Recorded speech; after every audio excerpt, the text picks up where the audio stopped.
Good evening and welcome to Thank You Five. This is Straw Dog Theater Company's weekly podcast where we explore the question, what is theater today in this digital age, in this world that we live in? Normally, we are coming to you only via the airwaves, but today I get to have the privilege of hosting you all here at the Understudy in Andersonville. Very excited about that.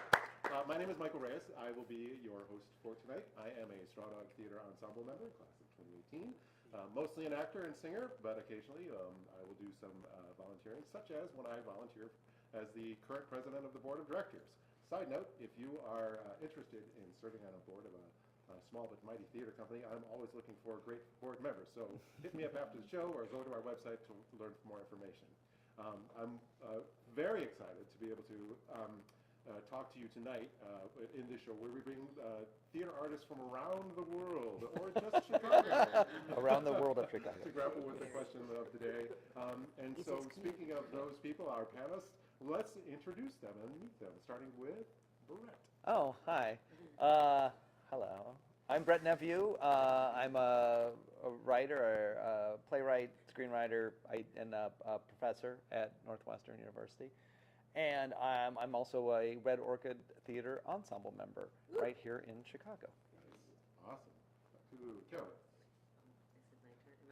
Yeah, you have to wait till it. You can look at these people. Oh, that's true. Dramatic turn. Yeah. I'm Carolyn Herman. I'm a theater artist. I live in Gary, Indiana. I've been working in and around Chicago for a very long time. And I also teach part-time at the theater school at DePaul University, where I went to school. It's my alma mater, so that's a cool tidbit there. And yeah, I'm excited to see what unfolds. I'll keep my clothes on. Unfolding her clothes. Great. And to make the camera swing again. I know. Slowly I turned. Wait a second, it's a theater call. Pretty much some theater people on here. We don't have to do Like that. Can you see those guys? Hi, everybody. I'm Ele Matelan, she, her pronouns, and I am a theater artist, Chicago-based. Been here 22 winters. I've moved here from Dallas, Texas, so that's how I mark time. And have been an actor, have been a playwright, and the way I'm most excited and fulfilled by theater these days is as an onstage Foley artist, which means that I design, choreograph, and perform live practical sound effects, often for radio theater, but often when I'm lucky for traditionally staged shows with a little bit of mustard on them as well. And so I might pull out a couple of noise toys during the course of the evening. Starting with... For example. That's what theater is, right there. Yeah. That's awesome. what Okay, digital age. Here it comes. What is good? Be on the side. How y'all doing? My name is Jamak Newberry. I live in Chicago, by the way, of Fort Lauderdale, Florida. I am an actor. Get a fan. So flow. I am an actor in the city, aspiring director, and I'm also an educator on the south side of Chicago through the way of Court Theater, where I get to teach Shakespeare to teenagers. So that's kind of my jam. I've been in the city for about 2 winters now. So like I'm fresh out here. So, yeah. You're like, what? Yeah. You missed all the bad ones. Great. Okay. Well, thank you. So let's just get into it, right? So, what is theater? What is theater? Who would like to go first? Who has thoughts that they want to share? Carolyn. No, Brad is theater. Right, you have props. So let's Oh, no. Oh, okay. You're trying to get me back because I insisted on not going first last time. I understand now, like the camera having to do the swivel each time. We should start over. Yeah. Oh, yeah. You don't have to wait for the camera. Yeah. What? That is crazy. Well, that's what theater is. I mean, we clearly don't know. No. Yeah. Where's the point is? Thanks, Kyle. Finally. I feel like a lot of where my head is these days is not wanting to say what theater isn't more than anything. Because we, speaking as someone that's been doing this longer than you would if you knew any better, and doing it through a pandemic as well, and insisting on trying to find ways of shoehorning the things that I love about theater and its dynamics into a fully remote context because, you know, you didn't know what was going to kill yourself and or loved ones.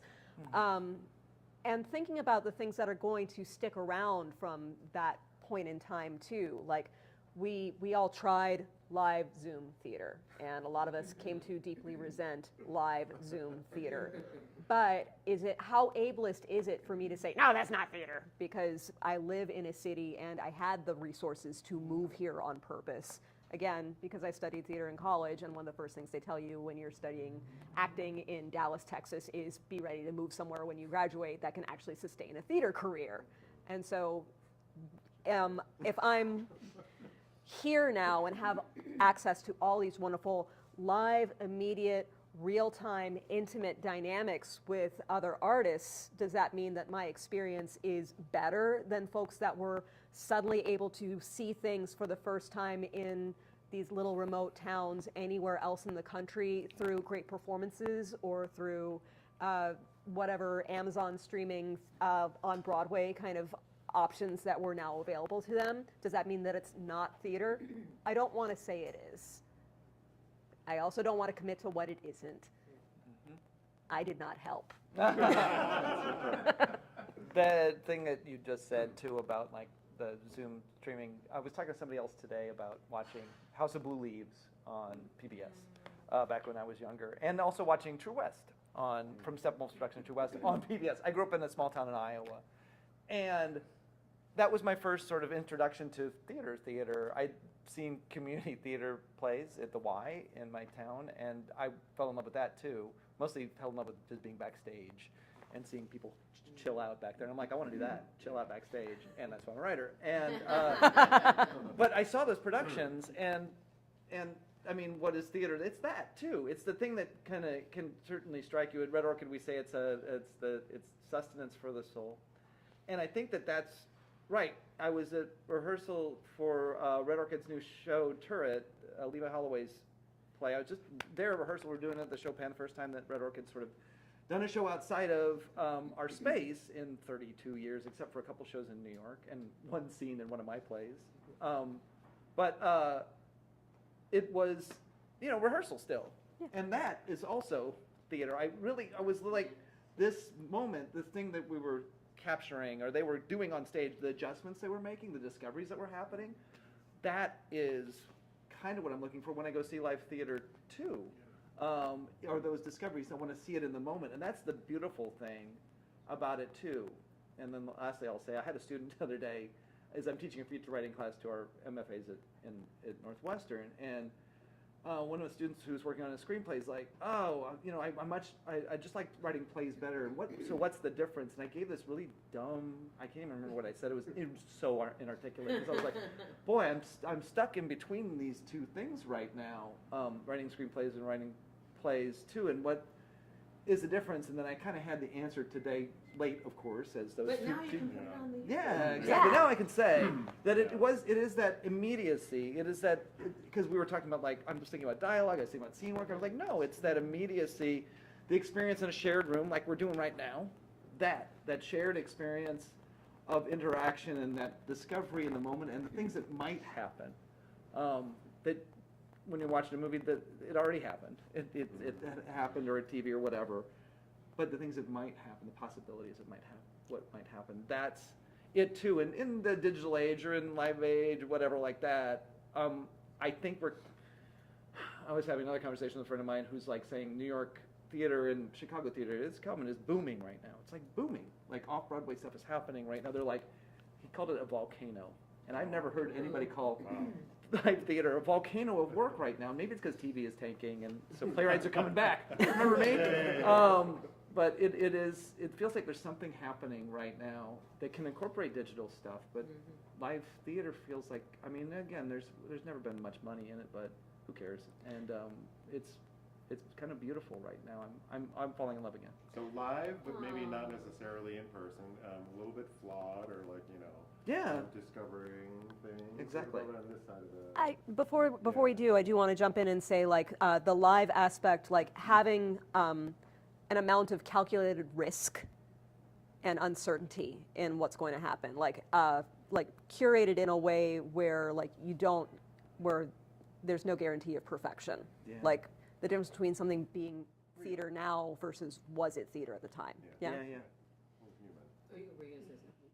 No, I just made me think of two things, both of you. The first one, just the accessibility and the idea of like where can theater happen, and you were just saying how we're booming in Chicago, New York, which again is great, but like you, I'm from a teeny tiny small town in Illinois, and I saw they bust us in to see two actors from the Steppenwolf play like a billion characters from Shakespeare, and they just had a trunk and they were pulling stuff out, and I was like, what is going on? Who are these people? Look in the program. Where did they go to school? That's where I went to school. That's why I'm here.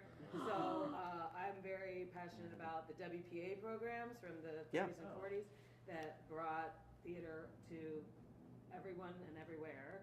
So I think that something like that, whether it's happening digitally or live, needs to happen. And what's my second thought? Oh, and also, I saw, of all things, when I was probably like 7 years old, Long Day's Journey into Night on like PBS. Yeah. It was where they filmed it. What was that called? It was a special show. It was called. Was it great performances or? No, I'm talking about when I was a Masterpiece baby. Theater. It was called something else. Great performance. I think it was called Great performances, maybe. Long Day's Yeah. Journey into Night. Long Day's Journey into my brain. Brain to your brain, that's what it was. On a tiny little black and white TV, Yep. and my dad sitting in his little in his recliner. But somehow, I don't even know how to explain this. Somehow I knew what it was. I knew it was theater. That's really interesting. I didn't know. I didn't think it was TV. I knew it was theater, and it was different, and I wanted to do it. The translation is the interesting thing.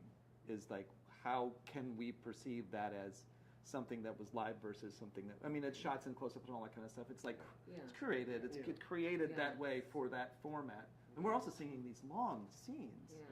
Yeah. It was It is shot in a really beautiful way. I wish I could. I will try to find that because it Yeah. just brought Possibly just Leaves was like that too. Shot very stunning childhood memory. It's fun to think though that like you just sort of instinctively knew. So Yeah. it's like part of. I mean, we talk about this all the time, the primal nature of theater and that kind of thing. It's very. I think it's fun that you connected to it in that way. What were you gonna say? Because you were gonna say something too. Oh yeah. Well, I'm a newbie to like theater. Like I've only done theater since I was like 27 when I like started grad school. But you Oh, welcome. I did the speech It's stuff. I similar. performed, yes, I did but that like too in Yeah, I- that's how you. That's the gateway drug. Speech and debate. It is. Are you on something? I'm into I'm on speech, team, and debate. Yes, exactly. But I'm kind of new to theater, and the question is interesting because I think I'm still searching for the answer of like what is theater. Because when I went to grad school, my first 3 months, the pandemic hit, and so I Oh, never yeah, really yeah. got the experience. So a lot Oh of my no. experience through acting into theater was through Zoom. Yeah. So, Wow. like, my first play that I ever did was through Zoom. What was it? Never happened. My first play that I did was Time of Your Life by Williams Morton. Yeah, yeah. Time of Your Life about like the bar. I got to play like a Yeah. Kit Carson, like a little old guy telling stories. He was drunk the whole time. So you Very were really fun. drunk at home on the Zoom. Method. Had it behind the So camera. method. But I'm still like honestly just like trying to find the answer of like what is theater and like what I like about it and like what makes it unique and like what makes it special. And I've had the opportunity after grad school to go to like these different houses and like understudy and actually like see artists who've been doing this for like years like work. And what you were speaking of about the messiness of it, I didn't see my first professional production until I was 26. I took a trip to New York to see Denzel in the Iceman comic. Ooh. We go back to Eugene O'Neill again. I know. Who's one of my favorite playwrights. I So I got to see that performance. I got to see a preview, and you know like how Hickey has that big monologue like at the end. Like Denzel was like kind of working through it, and you can see that like he didn't know where he was. But it was like in that moment you see him like searching and like working for it, and I was like, and he immediately found it. It was like in a millisecond. You can just see like how like the room like it wasn't terror though, but like the whole room shifted. Like the room the room knew what was happening, but Denzel didn't allow it to distract from what he was trying to What's accomplish. the answers? There's answers in there. Yeah, it's like searching, and I remember sitting there like being like, I want to learn how to do that. Yeah. And so like after And that, you witnessed it, you and those people that were there that night. like Yeah. witnessed was like it. that specific moment that Yes. will probably not be replicated Never. No. again. Isn't it And I- bizarre that we go to rehearsal and do all this stuff to try to get it to a place where it can be, so we can just do that show, but the thing that we're trying to replicate is that. Yeah. Is that sort of searching, is that organic feel Yeah, like that when we want it to be good. You bring in a whole the third person, you know, the third Yeah. piece, right? So, Yeah. It felt like everybody was like in the room, and I went and signed up for like grad school auditions like right after that. Oh. And you got in. And you got in. I was like, I wouldn't want to do that. Yeah. See, after I saw Long Beach Journey of the Night, I couldn't go sign up for grad school. I would have. You were 7. You see me, little Yeah, 7-year-old, and couldn't yeah, sign up for grad school. You could have signed up, but they would have not. Exactly. You paid tuition You for signed what? up for grad school. Exactly. You know, when we gather our panelists, we do say, you know, what is theater in the digital age? I mean, and we sometimes talk about like digital and like, you know, sort of the things that are, you know, new to, I don't know if they're new, but you know, maybe not what we expect of theater. We talked about the live nature of it. We talked about the, you know, the unstructured. Yeah, Ellie and I worked on a over COVID with Red Orchids produced something that I'd written that we created a artistic collective called iScore Collective that Ellie and I are both and have been for like 4 years now. I know it's weird, and we meet every Friday morning at 9. And have for like 4 years. Yeah. A group of us, and it's we do, but we don't know why that's the time, and it always had been the time, and it has stayed that time. But we have like It was easier during lockdown. it was easier during lockdown. Yeah. That's true. But we have like When you work wearing pants. you know, it's true. At set we have a sound person, Neil Verma, and Rich Sparks, who's a musician and a New Yorker cartoonist, and Ellie and me, and some other writers and other musicians, and move in and out, and we created it was like a It was an audiobook, I guess is Audiobook. what we ultimately called it. audiobook Yeah. performance thing that was Using a lot of acting talent from Red Orchid as well. yeah.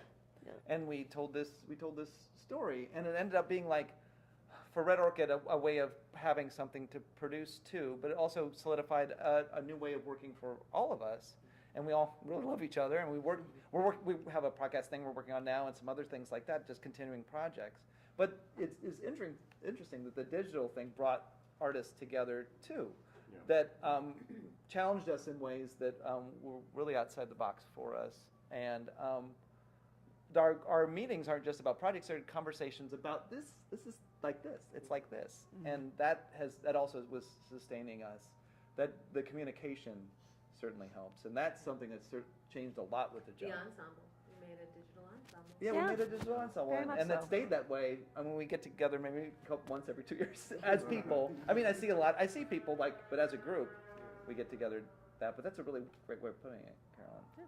And so what has been the audience like feedback on this? Like, do We you have have an audience? Just like all digital things, we don't have any idea. Who knows? It's like Netflix got it, and then they went, no, we're not going to tell you who's watching this. I don't know. I think it did okay. I mean, it was an experiment. Yeah, and I mean, it's Still been out submitted there, for but you a can couple of see like it now, awards, hear it now. things like Yes, that. that's true. It turned into a book. Yes, yes. Yep. With And Rich's beautiful art Is in it it. here at the understudy? it should be. If it's not, it should be. Yes. Yeah. CISBN. Get them special orders in. But with the podcast we're doing is a podcast called Weird Voice. We have like 10 episodes. They're almost done. We can work on it for a while, and different writers wrote them, and Yeah. everybody worked on them, and that should be out in October. Wow. Nice. That's fascinating. I also just completed, well, I didn't complete it, a group of us completed an audio play of a play that I did a couple of years ago. No, not a couple of years ago, 10 years ago. And the playwright, Barry Cole, hello out there, wherever you're at, she has a bunch of her plays from the past and then a new play being done at a festival. And she wanted to redo this play, and I was like, I really want to do it too, but I'm really busy. I was like, why don't we make it into an audio play? And she was totally game, so we made it into an audio play. It's called Elevator Tours. I think it just came out. You can find it on Facebook. Or go to Barry Cole, BarrieCole.com, and she'll have it there to purchase. I don't know how much.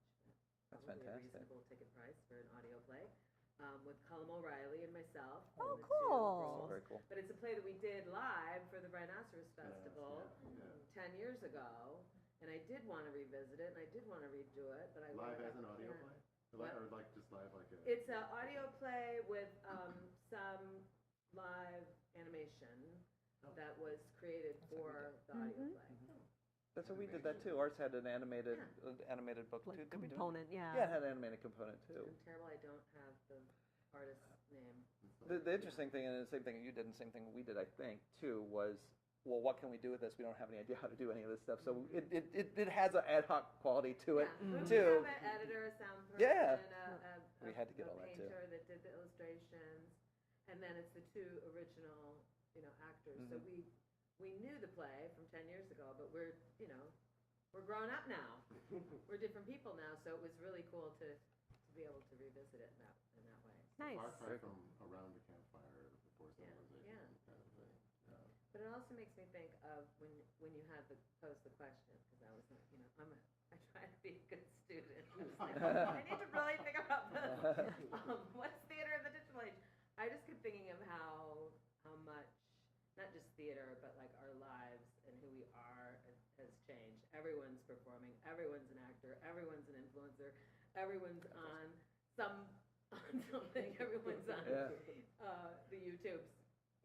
And so, my students, when I'm teaching, because I also teach at DePaul Theater School, where I went to school, and so just kind of encouraging the youth to make their own work and to advocate for themselves. And I've actually had a couple of students advocate, one, in that they wanted to be involved in something that they weren't supposed to be in that show. They came to my room, I was like, yes, you came and just pulled your seat out and sat at the table. So you stay, that's awesome. And another person that was like, this is not really my story, I don't really, oh, great, just being able to speak for what is your passion, what do you want, what do you need? I think that there's now I'm kind of getting more into like education and pedagogy, but do you know what I mean? Yes, Theater's pedagogy. Yeah, I mean, and it's important. People now, I wish I could have been like that. I was in drama school, like, you're going to tell me exactly how to do it. I'm going to do it exactly how you say. And you're going to tell me exactly what headshots to get and what they should look like. Well, I feel So like that was it's one of the weird. things. So, after this lockdown, where we're all like, Lockdown. oh, that's suddenly, is theater suddenly freer now? Yeah. Well, I mean, I do think that tech in general leads to more democratization and accessibility and advocacy. Like, it sounds like there are opportunities to advocate for themselves. You articulated what I was trying to say so much better. I agree. Shucks. Yeah. Hire Elliot DePaul to do Foley. Hi. You can be an adjunct at DePaul. I've actually visited Nina's class a couple of times. They had me do a Foley day one day. I'm like, I'm not. We got Elliot anything Northwestern all like the time, so you But can. I also do Foley. I know, Foley and- through you, really. Really, right back at you, because actually, Small World, What was that damn thing we did? Alabama Mermaid Oh my God, it was was so good. my first time getting to do live Foley on stage, thanks to Carolyn and the way that she really brilliantly guided this radio play, this horror We made it radio into a musical. musical We into. did. It was not a musical. It was written like a straight play. Really? So I met with the playwright, and I'm like, hey, I'm going to make this a musical. Is that okay? And she was like, yes!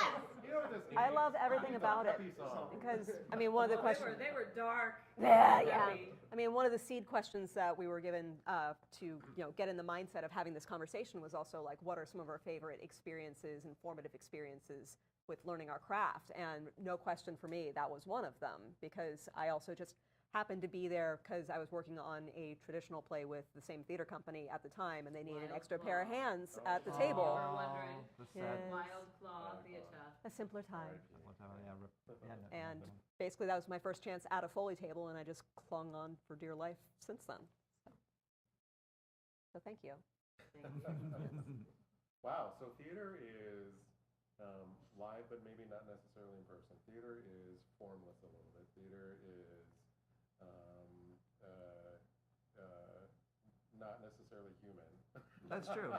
I do think there has to be a human component, but that doesn't mean there have to be humans on stage, because puppetry, yeah, but it's like the way that we're It's magic. humanizing them that makes it something that we can connect with, that need for like that opportunity for us to emotionally connect to things, regardless of whether or not it's a human being or just something that we have that opportunity for focus and empathy Go ahead, with. squeeze it.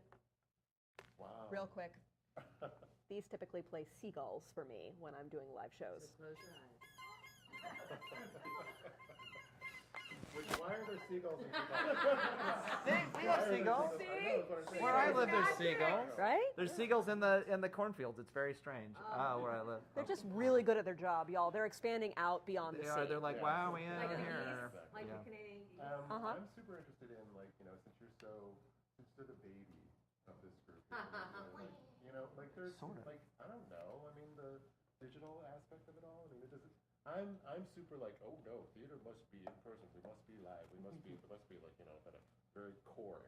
And then the first time I hosted this show, one of the panelists was like, oh no, I haven't been doing live theater for years. I'm like, wait, what? What are you talking? How do we? Who let then you we in? talked about- yeah, I know, right? And then we started talking about it, and it was like, I'm like, oh, that makes sense. So, I mean, like, are you around other people that are like me that are like, oh, super snatchy? How do you feel about that? A lot of my professors, when it happened, was like, we shouldn't do anything this season because if we can't experience it, we shouldn't be able to do it. And we were like, we should try to do something. We have to do something. Like, we should try to do something. So we getting our tuition Resilient. back? Yeah, Boy. like, what are we gonna do here? Yeah. And so it was very interesting for me to be like, well, I guess this is how it has to go. I guess like the work has to remain the same in a way, but then you have to find ways to like manipulate and like transition into it. So I got to do a show called Everybody by Brandon Jacob Jenkins, and it's a great show. And what we did was we did half recorded, so we recorded half the scenes, and then the other half was like live. Cool. Yeah. Interesting. And so like that Did was you do the picking? Who's the? no, we had like set roles. We You didn't do because it was like That would have made it school, even more complicated. Yeah, They especially were on in the the same Zoom. room. Yeah, and what was awesome about that is that our director was in California. So like, See all this we were stuff getting like to know that, it. like that, stuff like that. It's done otherwise, yeah. Right. Yeah. And it was like it was somebody that we would never get the opportunity to work with. And I was like, wow, this is kind of Yeah. awesome. But it was very awkward sometimes, like trying to communicate like language through like computer. Like if you are trying to accomplish That's very something. true. Talking over each other, you can't do it. You can't do it. There's a delay. Yeah, Zoom is too helpful in that way. I think Yeah. maybe Yeah. can you do it now? I think it might be able to Music do it. when you Seems talk like you can. Yeah, it's just like very like laggy, and so it taught patience. I would say like in like theater, in a sense. Really weird pauses. and Yeah, like some scenes. very like, all right, are we gonna use this moment to like do something? Yeah. I Yeah. have to say that's hell on a play right there, because you're like, that's not how that's supposed to sound, and so you don't really get a good sense of how the play reads because it doesn't the nuance disappears. The performances are and can be fantastic, Really good. but the way that language works on and this is all technology that's up and coming. And so these things are changing as we go, and so we adapt it as it adapts. But certainly during COVID, it's like, man, that didn't sound right or something like that. But it does feel like that's just because we were thrown in it. Yeah.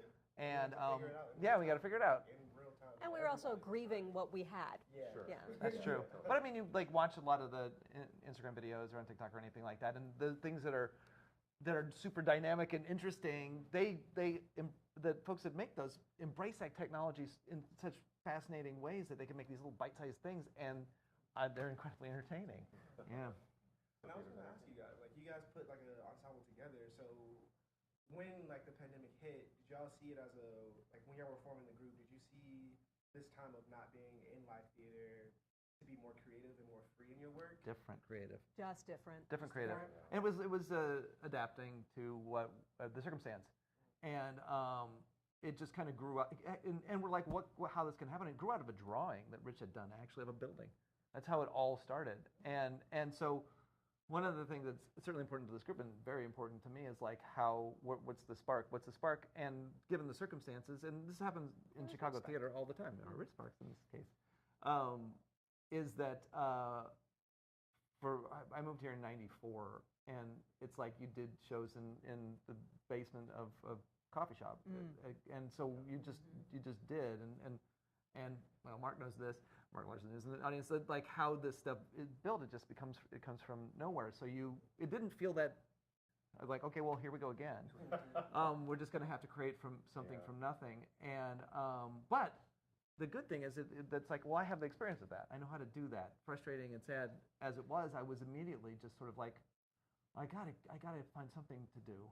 And I mean, that same thing happened, I'm sure, at grad school too. It's like, give us something to do. Yeah, and you did want to do it, right? Like you were like, I'm compelled to do this. Yeah, And because I didn't like speaking of grieving of what you had, I didn't know. So I didn't understand Yeah. the levity of not having a stage. Yeah. So I was like, well, I guess like I'm in my living room and I'm gonna cry. Like I'm gonna do this scene with my partner, and I'm just like, and like you like ever do a scene like in your room and then you like cut off the camera and nobody's around and you're like, what am I supposed to do with all this? Oh, yeah. It's just like that feeling of like I'm here, it's quiet, and something's like happening on my screen. I did a handful of radio plays over Zoom during peak pandemic, and because pandemic's still there, it's just not peak pandemic. Right. And having the live stream experience, and also having to make peace with the fact that background sound effects when someone is speaking, not an option. It is very specifically one of my favorite things to get to do when we're doing a live practical show in the same space. But over Zoom, cuts out immediately. Not going to work. Just going to make everything more two frustrating sounds for at the everyone. same time, do not make Yeah, sense. it can't cross the streams. I think it's just a But- matter of time until technology catches up. Oh, I'm totally. sure it will. It's already I here. had at the Yeah. beginning of the pandemic, and the webcam I have right now, and the microphone that I had, and such as it is, and the Even the microphone phone. I mean, yeah, it's the phone's it's quaint, really. Like, if you Yeah. look at technology from 4 years ago, if you were trying to repair that, it's like taking a hamster to the vet. People are just going to look at you funny. But say all this to say, ending the stream of a show and wanting to get together with everyone after the stream is off, and like pop a beer, and everyone's just like, okay, bye. So, It was really interesting because I feel like at the beginning of all of this stuff, the introduction of digital, that as theater artists, we were like 90% resistant. Yeah. And I think that, I mean, it didn't go away. That's what do we think was going to happen? Everybody, come on back to this cold room with this not very good lighting, and we'll do a show for you. They were like, no, we have other options, and also so do we. And I think that we had to adapt to what the audience wants, and we had to adapt also just because it's also fun. It's good. It's fun to learn new things. And if you get stuck in the no, this is the way it's supposed to go, then that doesn't serve anybody. I mean, yeah, it is important to continue No. investigating what theater needs to be. Yeah. I guess, and that's always like been what true, the digital right? age is really. Hear what is similar about it, because I always feel like I have this. Oh, let me tell you the old days Yeah. where we used to do theater for free. Nobody made any money. And nobody was there. It was very weird. Yeah. I played Clytemnestra for 2 years, and I didn't take a dime, and it was fabulous. Because it was, And you right? could smoke there. And you could smoke that, and I Clytemnestra smoked. But I think this need, right, to be in community, to create something, to have the spark, to make discoveries, like whether we're going to be at home doing it digitally, Yeah. or we're going to do it on our own. That's what theater is. Like, That's true. To share it. And I mean, I don't. the story. It's about a story. It's about Yeah. a group of people telling a story to another group of people. At the base root, it's the same, and it's not ever going to go away. But I know what you're talking about, because there was, even in me, that feeling of like, oh my God, is it going to go away forever? Yeah. It might actually go away forever. One of the Isn't it? one of the beautiful things about it too, and this is like more of a communication thing, is that I see Ellie on Zoom all the time. I don't get to see Ellie that much, but it's like I know what Ellie's office looks like at work. I know what's going on in Ellie's life, and same for Carolyn. Carolyn and I have known each other for probably like 25, 30 years, and I know what's going on in Carolyn's life just because of social media too. Yeah. And Carolyn is an influencer, a digital influencer, and that kind of communication continues, and that's really fascinating too. Is that I can say, oh, I want to put something together, and I know who to kind of ask, and I know who to go to. I need to ask those questions because of the theater digital. The link between digital theater too is about I'm still in contact, or I can be in contact with. I mean, like this, be in contact with Kyle because of this. Somebody I've known for a very long time too. That it's like that community continues and continues and continues. It's really great. Connection, yeah. Like, connection, like broadening our connections. That's what, Yeah, exactly. Make it into a musical. Yeah, speaking of that depravity, like, so when we finally got back into school, it was like my thesis show, and it was a 3-person show, and we finally got to do like a full run-through, like, it was like the first time in like the room. And I just remember, like, after we finished, like, I just started crying. Oh, Because of it was, like, the course, first time- yeah, it was like the yeah, first it's time, so like, I cathartic, ever yeah. got to like Such a experience release, like the work in All like that real time. anxiety Yeah. leading up Yeah, to it. of like I'm not like I just finished this. I'm not like I don't have to go to my kitchen. Like I don't have to go Yeah. to my room. Like I'm like actually felt something like with people. I didn't even consider that. Yeah, it was like I didn't know why I was crying at the moment. Like it took me a while afterwards, and I was like, whoa, what?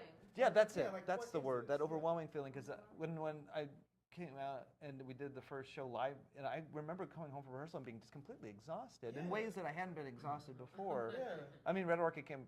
Sorry, everybody, can be exhausting, but not because of the people, and sometimes because of the people, but I love my company. But it was very much that because of just what you're describing, that emotional. I hadn't even considered this. I just thought I was tired because of pandemic, being home or COVID. I had COVID, blah. But it was that. Yeah, it was like the first time like you were observing like Yeah. energy, shooting it back, and like giving it back, and like that. Oh, yeah. What was the show? For me, Kernel of Sanity by.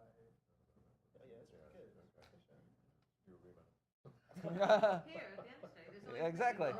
We want you to cry on camera, right? But yeah, like so I thought that was like very interesting for me. Like it's a moment that I play back like every time and like considering like why I do this and I'm It's like value. You value it then. yeah, it was Yeah. like that because it was like the first time I ever connected with like other actors like in that space like for real like going through like a whole shit and like realizing that I'm not Yeah. like so it was very interesting.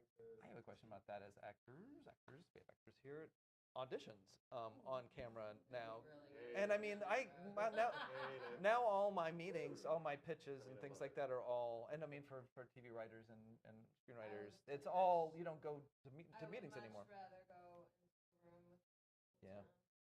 Yeah. What is that about? Why, it's like that's the standard now. It is a Yeah, standard, and it's easier. It's a lot cheaper to do. It is a lot cheaper, yeah. What does it take? Like, what does it take away from the experience? So, what the value? The value is money for sure, but what does it take away from the experience? Everything. No. I guess for me, self-tapes kind of remove like in a way, sense of like you can't really feel who I am, like in a sense of like how do you know I'm gonna be in a room? Like how do you know I can perform this? Yeah. How do I know how the director is going to react here? Like what are they looking for? What are they what are they reacting? You can't my work. So it's kind of trusting yourself like as an artist, you know, like what is going to work and like What do they see you in space? like how do you know I'm gonna act like the environment that you're setting? Because I feel like in most auditions, directors set like the kind of vibe that they want or what they're looking for. So it's sending it stuff. And I suppose for That's true, but I mean, are there any directors in the theater, I audience? feel like Any directors? Yeah. Do you have your older auditions self tape kind of thing like you? Old auditions via self-tape. I only recently started doing self-tape, and during the pandemic, I directed a performance with everyone. But I found I didn't quite do that. Oh, okay. See, and for me, Zoom meetings are also just not something that I am comfortable with because there are so many social cues I'm paranoid that I'm missing Me when too. this is all I have to work with. Me too. Yeah. Yeah, and there's been a big discussion about this lately. Lots of people being like anti-self-tape, and the time that you all have to spend doing all this and everything, and I guess negative when it comes to the digital is like embracing the convenient nature of it, the convenience, and I am a little frustrated with that as an option that saves money. This idea of convenience. Because theater is inconvenient and always has been inconvenient. But options are really the way that you have any power in a capitalist society. The person with the most options is the person with the most power, and unfortunately, options are almost always also translated into money. And if you're like, stage out kind of person, like, well, it takes 2 hours to go to that kind of thing. Oh yeah, I mean that's and going to meetings. But when I lived in Los Angeles, was that? It's like I don't, or having to fly there to go do like a pitch meeting or something like that. My manager's like, you don't have to do that anymore. I'm like, oh, good. It saves me money. That money again, money.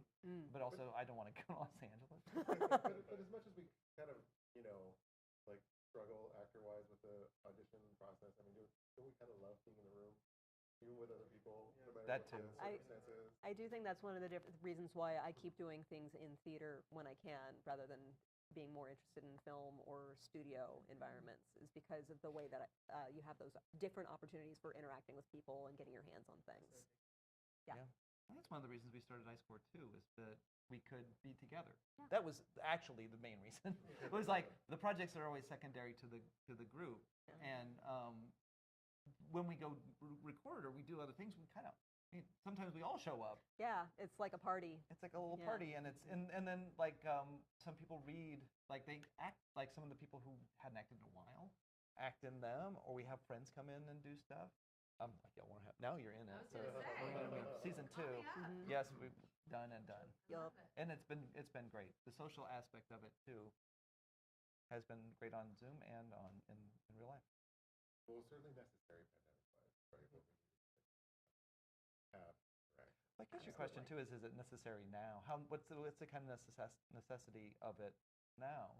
I mean, even we're still in this weird area of the pandemic, but what are we doing with it now? I mean, I guess another question could be like, so once you become venerable in the theater of a certain age, like, are there going to be, I don't know, young adults now who are not yet quite teenagers, lived this whole life of just, and they're going to be like, what are you even talking about? Why would you not heard of something? I mean, That's true. I mean, in grad school, you were used to it coming in.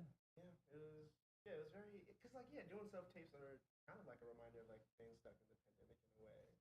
Because everything that you're still doing is still pandemic-esque, like that training that you guys learned, like positioning, making sure your camera's right, making sure the lighting is right, making sure everything is perfect.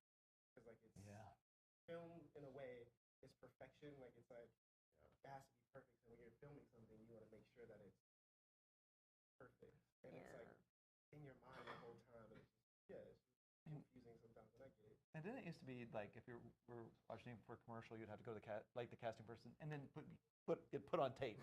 And there anyway, so it's like they put you on tape anyway. So this is just you with more control, I guess.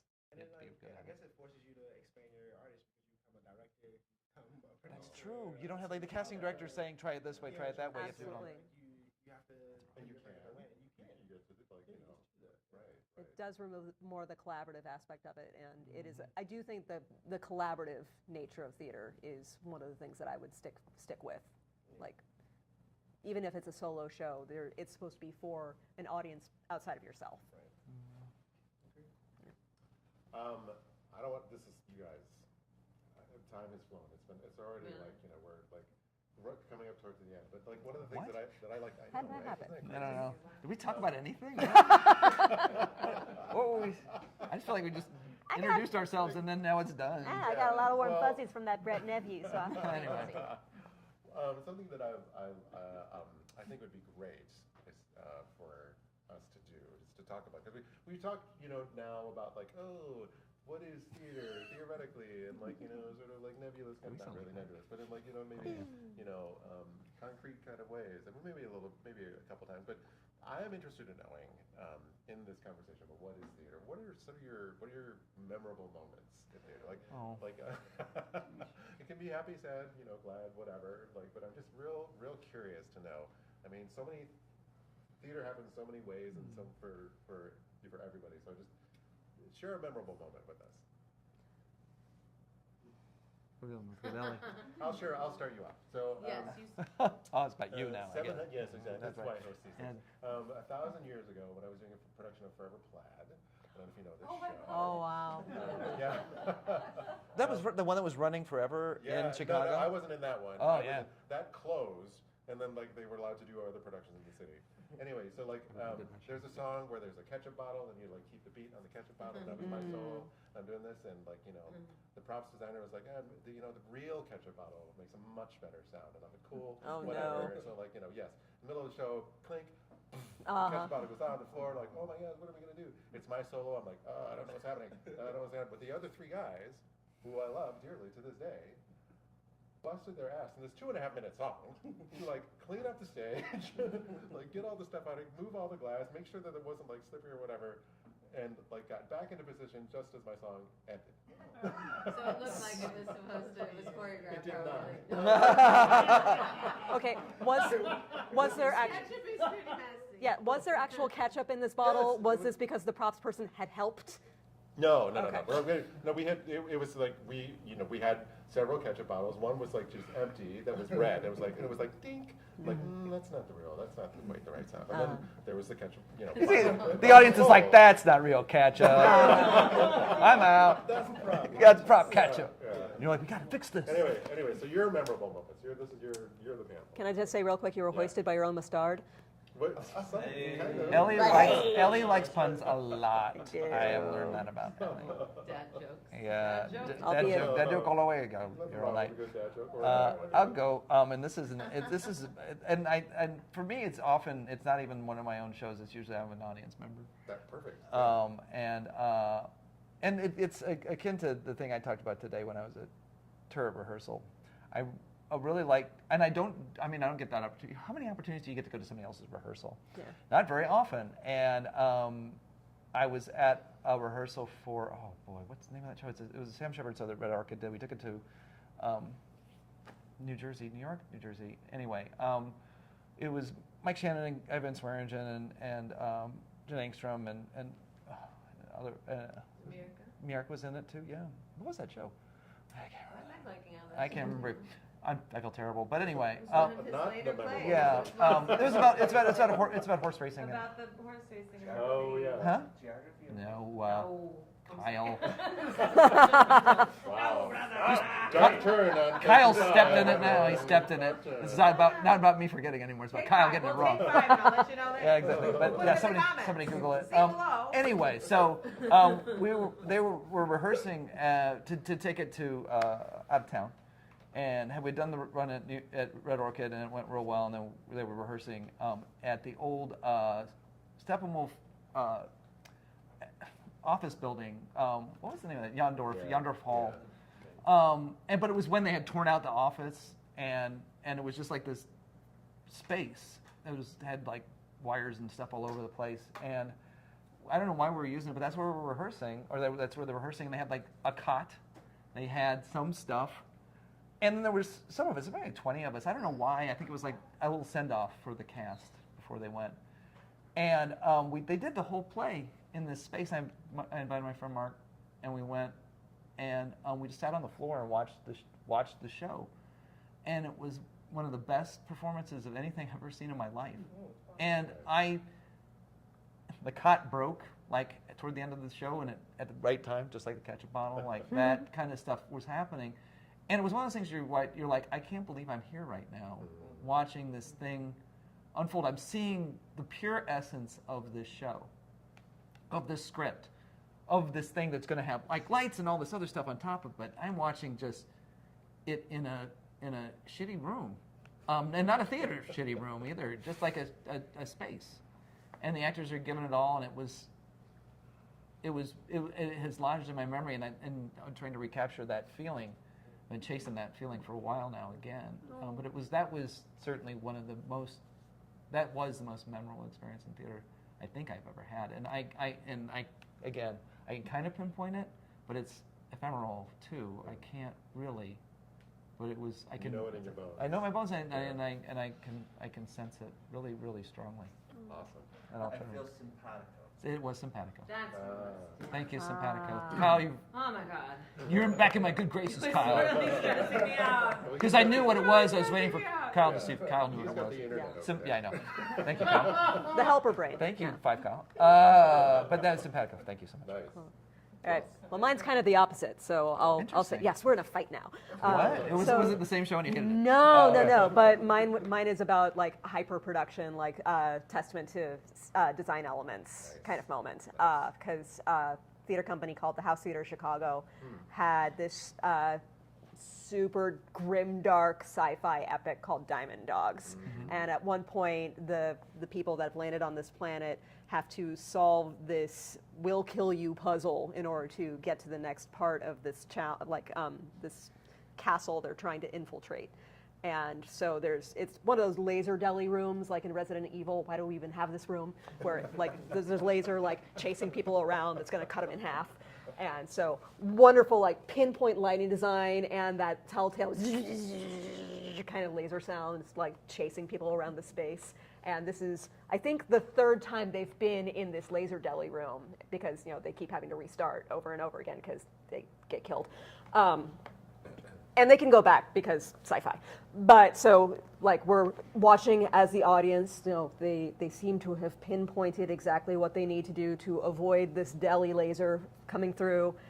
And as it's triggered, there's a second laser! And just like the revelation of, yeah, totally I should have seen that coming, but I didn't because I was so emotionally invested in what was going on. And I, like, really literally fell out of my chair like I just did, reliving it. So it was so much fun. And that's the sort of thing, like, establishing the rules of engagement for an audience of, like, this is what we're here to accomplish, and you're complicit in like, the emotional investment of these characters are trying to get this done together. And it's important that you're here watching them do this, too.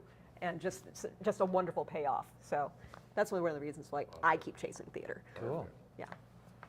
Why do you And then there were two. Why do I keep chasing theater? I love this because you both said that. I feel like I couldn't possibly come down to one moment, so I'm going to go the opposite of both of you and do a more general answer, which That's is not what we're asking for.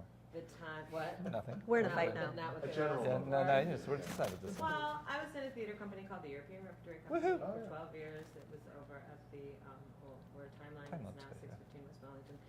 And then I also have been involved in and out of the Trapdoor Theater, and they're kind of similar in the way that they do very obscure European plays, and not very many people come, but the ones that come really love it, and the people that are doing it really love it. And it was a time in my life where I was not making money doing theater, but I was having the best time doing theater and making the most amazing things I've ever made. And we would stay after, and we would paint the sets, and we would make the space, and we would stay up all night together because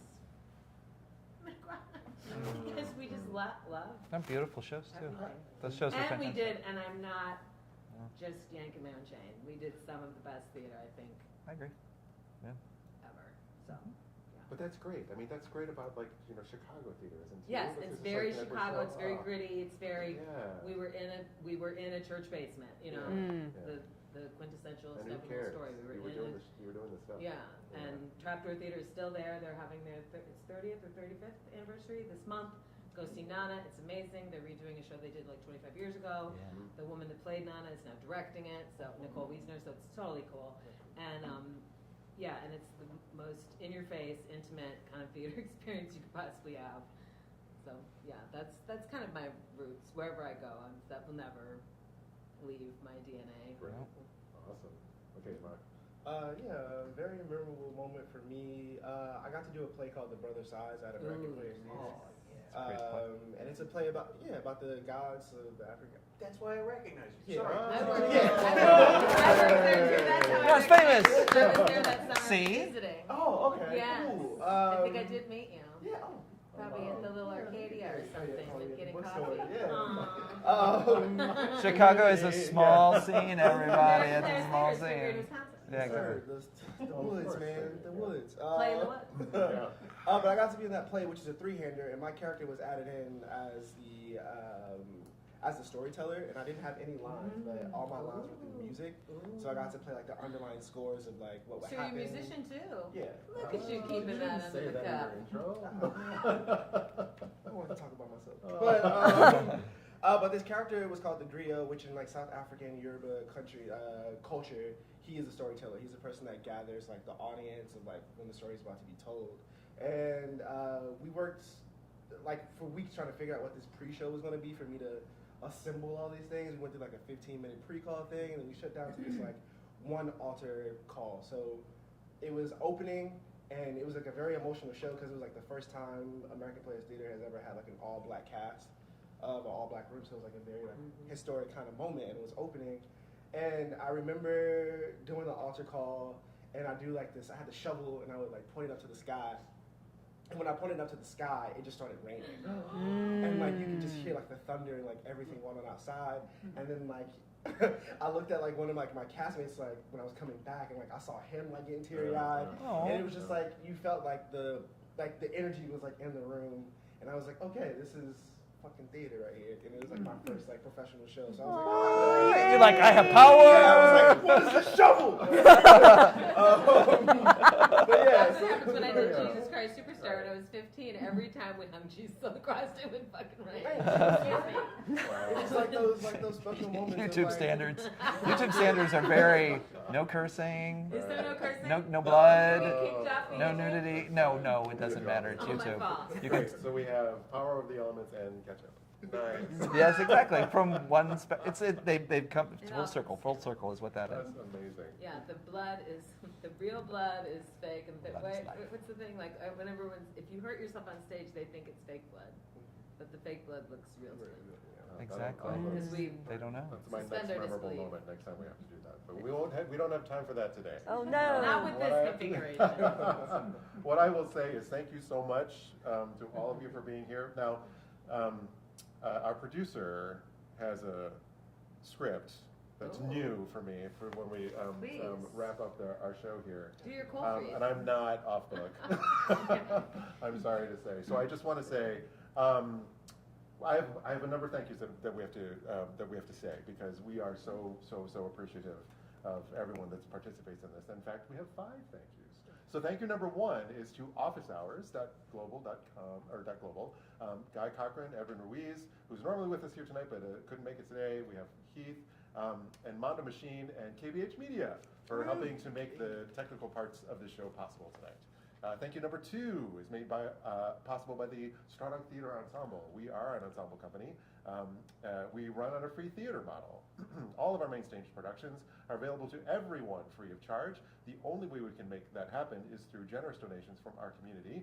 You can find out more about donating to Strawdog or becoming a sustaining member at strawdog.org/donate. There is a link to in the show notes. And speaking of Strawdog Ensemble members, thank you number 3, Kyle Hammond, for creating and producing the show. Kyle is also a very big fan of the number 3. It's a magic number, Kyle.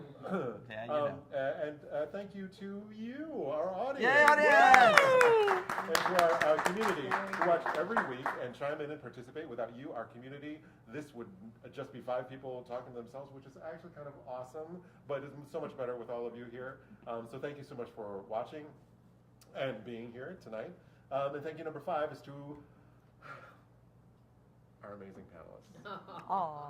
For being here this evening, sharing your brilliance. It's really been a pleasure talking to you. I don't need my script to say that. I really appreciate it so much. I want to thank you. Thank you. Now, before we go, you have all been asked to give a recommendation to share with our audience. It can be, your choice, panelist choice. So, Is it a recommendation of anything? Yeah, a play, a book, a cookie? fun billboard you saw. It's a really at some good point. cookie I A had. dinner. You said books, so I'm the good student and I brought mine. Yay! Oh. This is the Anti-Racist Writing Workshop, How to Decolonize the Creative Classroom by Felicia Rose Chavez, who was an undergrad at DePaul and went to the Iowa Writing Workshop for her master's. And this is incredible. I found it during the pandemic, but I use it in my teaching, and I think it's awesome. And then Wolf Play, Hansel Jung, I'm not sure. This is a beautiful poetic play about love and family, and it has a puppet in it. Oh, nice. I'm sure you could probably purchase this here at the understudy. Wolf Play, and maybe this one too. If not, I'm going to have them get on the shelf. So this for my too. Awesome. Who's next? Who else has a I'll recommendation? go since I can remember it right Yeah. now. It's a new series on Hulu. It's a new British series. It's called Such Brave Girls. I don't know if anybody's watched it yet, but it's a comedy. A woman wrote it and her sister. She and her sister play sisters in it with the mom, and they describe it as a show about the most selfish people with mental issues you've ever seen. And it is that. It's really filthy, so it's not for everybody. Absolutely, it's British. It's absolutely sat up in my filthy. chair. Absolutely filthy, and really kind of mean, but beautifully theatrical. But it's really, it's really stuck with me, and it's really, really funny, and it feels very of now. And so check it out. It just popped up on Hulu, I think, maybe a week or two ago. And so if you like British humor, that's really cut. Watch that. Yeah, that's got an edge to it. It does have an edge to it, but it's also the acting is great. It's like a drama. It's a dramedy more than it is a comedy. But it's oh boy, it's very good. What's it called again? Such Brave Girls. Such Brave Girls. Yes. Okay. Interesting. Who's next? A play called Zooman and the Sign by Charles Fuller. It's one of my favorite plays. I just found it in like the library because I've been looking for it and I could not find it. And I found like this ripped up like thing. Oh, yeah. Photocopied it. It's so good. You photocopied it? No, Photocopied you it? wanted to photocopy. It's a very interesting story. It's about this family who loses their daughter to gun violence, and the father puts up this sign in the neighborhood to whoever killed his daughter to step up. But then this sign becomes like a detriment to the neighborhood because it's like, all right, well, we're black, and so we already have like this negative press on us. This sign is not making it any better. So it's like dealing with that conflict of like what's actually right and like how do we get justice and like how do we fall through and it's just really good. And Charles Fuller is just a great writer. What's the name of it again? Zooman and the Sign. Zooman and the Yeah, Sign. here in Colorado, Esperado originated the role of Zooman. Yeah. Like when he was like 18 or something like that.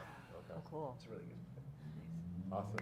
All right, I'm cheating a little bit because my recommendation is to theater companies in general. We've had a bunch of references throughout about like the crazy places that we have performed shows in Chicago, church basements or storefronts, things like that. Chicago theater practitioners are to venues what potheads are to bongs. We will make them out of anything.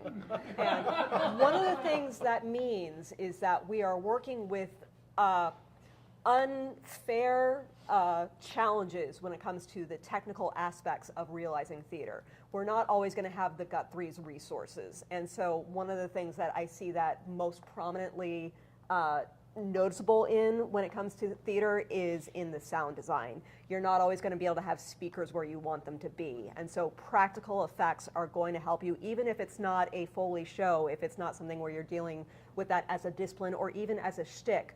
Just do yourself a favor, theater companies, and get a crash box. You can make one roughly out of $5 worth of a popcorn bucket and detritus. And if you want that pratfall where someone is going off stage and it doesn't sound like they crashed into something the opposite direction of them on stage, that is all you need to do.